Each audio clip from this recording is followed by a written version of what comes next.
Your manager just sat you down. They said they're putting you on a performance improvement plan, a PIP, to support your growth. Here is the truth they are legally barred from telling you. In 2026, a PIP is not a path to improvement. It is a digital paper trail for termination. Statistically, in this market, 90% of PIPs result in termination or forced resignation. The decision to fire you wasn't made today, it was made weeks ago in a closed-door meeting between your boss and HR. The PIP is simply the due diligence phase required to protect the company's bottom line. 92,000 jobs vanished last month alone. Here's what they don't tell you: 90% of PIPs end in termination. If you're on a PIP, you're likely on your way out. Today, I'm declassifying the HR playbook so you can stop being a victim and start being a strategist. Most people think the PIP comes out of nowhere. It doesn't. Here are the signals that you're being targeted, 2 to 4 weeks before the formal PIP. Signal number 1, the quiet exclusion. You're suddenly not invited to meetings you used to attend. Your Slack mentions drop off. Important email threads you used to be CC'd on. You're not on them anymore. What's happening? Your manager is isolating you from critical information, so they can later claim you weren't engaged or missed key deliverables. They're building the narrative before the PIP even starts. Signal number 2, the documentation surge. Your manager starts putting everything in writing. Casual conversations that used to happen in Slack. Now they're formal emails. Every task comes with a deadline and a per-hour conversation follow-up. What's happening? They're creating the paper trail. Every email is a future bullet point in your termination file. If your manager suddenly becomes obsessed with documenting everything, you're being set up. Signal number 3, the concerned one-to-one. Your manager schedules an unexpected one-on-one and says, "I've noticed you seem a bit off lately. Is everything okay?" This sounds caring. It's not. What's happening? They're fishing for you to say something they can use against you. Signal number 4, the shifting goalposts. Projects you were crushing. Suddenly they're not quite what we needed. Goals you hit? Retroactively deemed not strategic enough. What's happening? They're rewriting history to justify the PIP. If you can't win no matter how well you perform, you're already on the list. If you see 2 or more of these signals, start preparing now. Don't wait for the PIP. The tech stack, how the AI is watching you. Here's what most people don't know: the decision to PIP you isn't made by your manager anymore. It's made by an algorithm. In 2026, companies use agentic AI audits to flag at-risk employees based on 2 invisible metrics. Metric number 1, sentiment data. The AI analyzes the emotional tone of your Slack messages, Teams chats, and emails. If your language shifts from collaborative to transactional, even if you're being professional, the AI flags you for sentiment decay. For example, old message with a collaborative angle: "Hey team. Excited to tackle this project together. Let me know how I can help." New message showcasing a transactional angle: "Got it.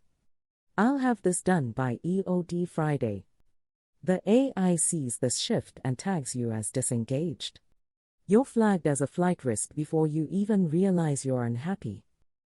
Metric number 2, output velocity. This isn't just about finishing work. It's about the cadence of your clicks.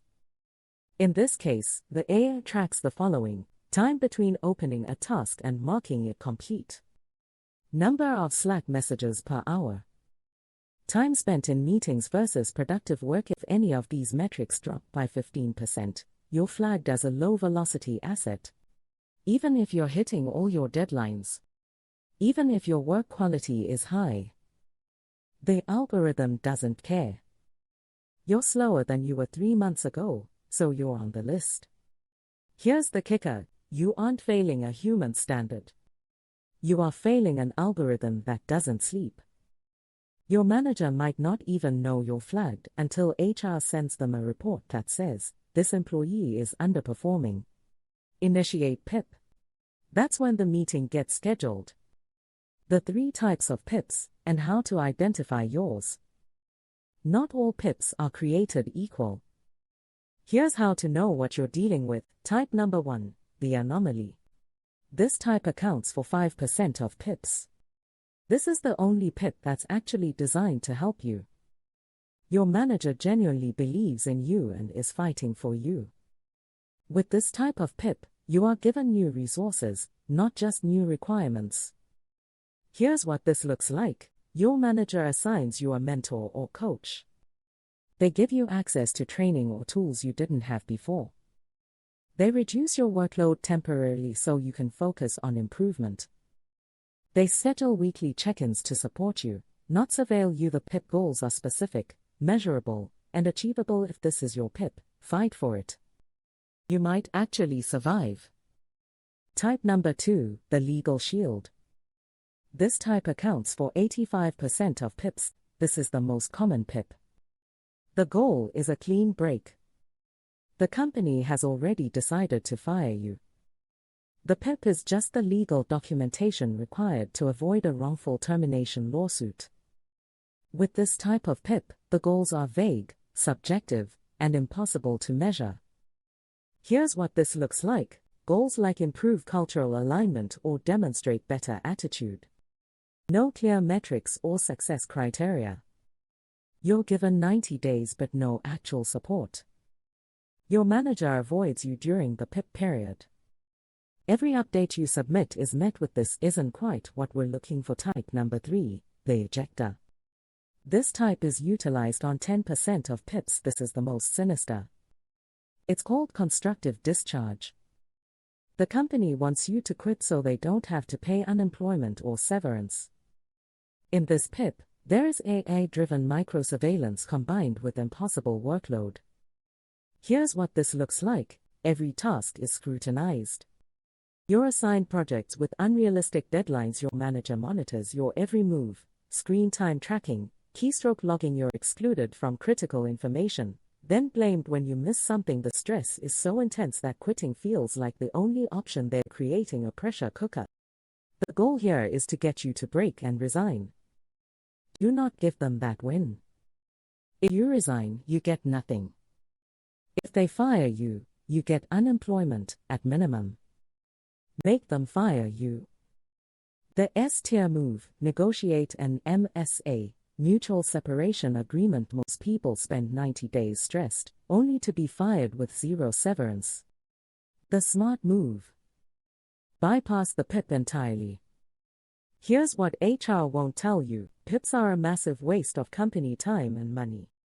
To run a 90-day PIP, the company has to burn hundreds of hours of high-priced labor. Your manager spends 20 to 40 hours monitoring you and documenting everything. HR spends 30 to 50 hours building the legal dossier. IT gets pulled away from critical projects to run deep dive activity audits. Legal reviews everything to make sure the termination is airtight.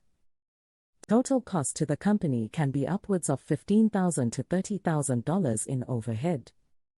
By proposing a mutual separation agreement, MSA, you're handing them a delete button for a massive administrative headache. Data shows HR approves MSAs 65% of the time just to avoid the costs and the risk of a contested firing. Here's a sample script to propose an MSA. Wait 48 to 72 hours after receiving the PIP. Don't react immediately. Then, send this email to your manager and CC HR. Subject: request for discussion, alternative to PIP.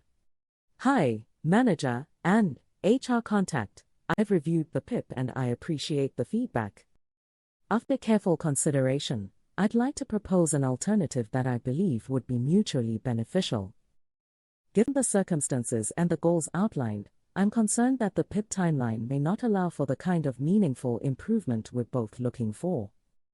Rather than spending 90 days in a process that may not yield the desired outcome, I'd like to explore a mutual separation agreement. What I'm proposing: a separation date of 30 to 60 days from now, X weeks/months of severance based on my Y years of service. Continuation of health benefits through date.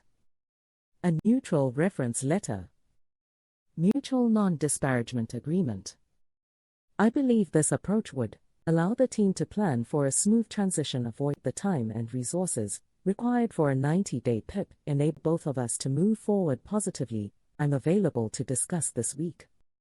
Let me know when works for you. Best, your name, what happens next. 65% of the time, HR agrees and you negotiate terms. You walk away with 1 to 6 month severance instead of $0. 35% of the time, they say no. You're back on the PIP. But you lost nothing by asking. Critical warning, never sign without a lawyer. 2026 separation agreements are loaded with traps. Trap number 1, the clawback clause. If you violate any term of this agreement, you must return the full severance amount. Trap number 2, the broad gag order. You agree not to make any negative statements about the company, its employees, or its products.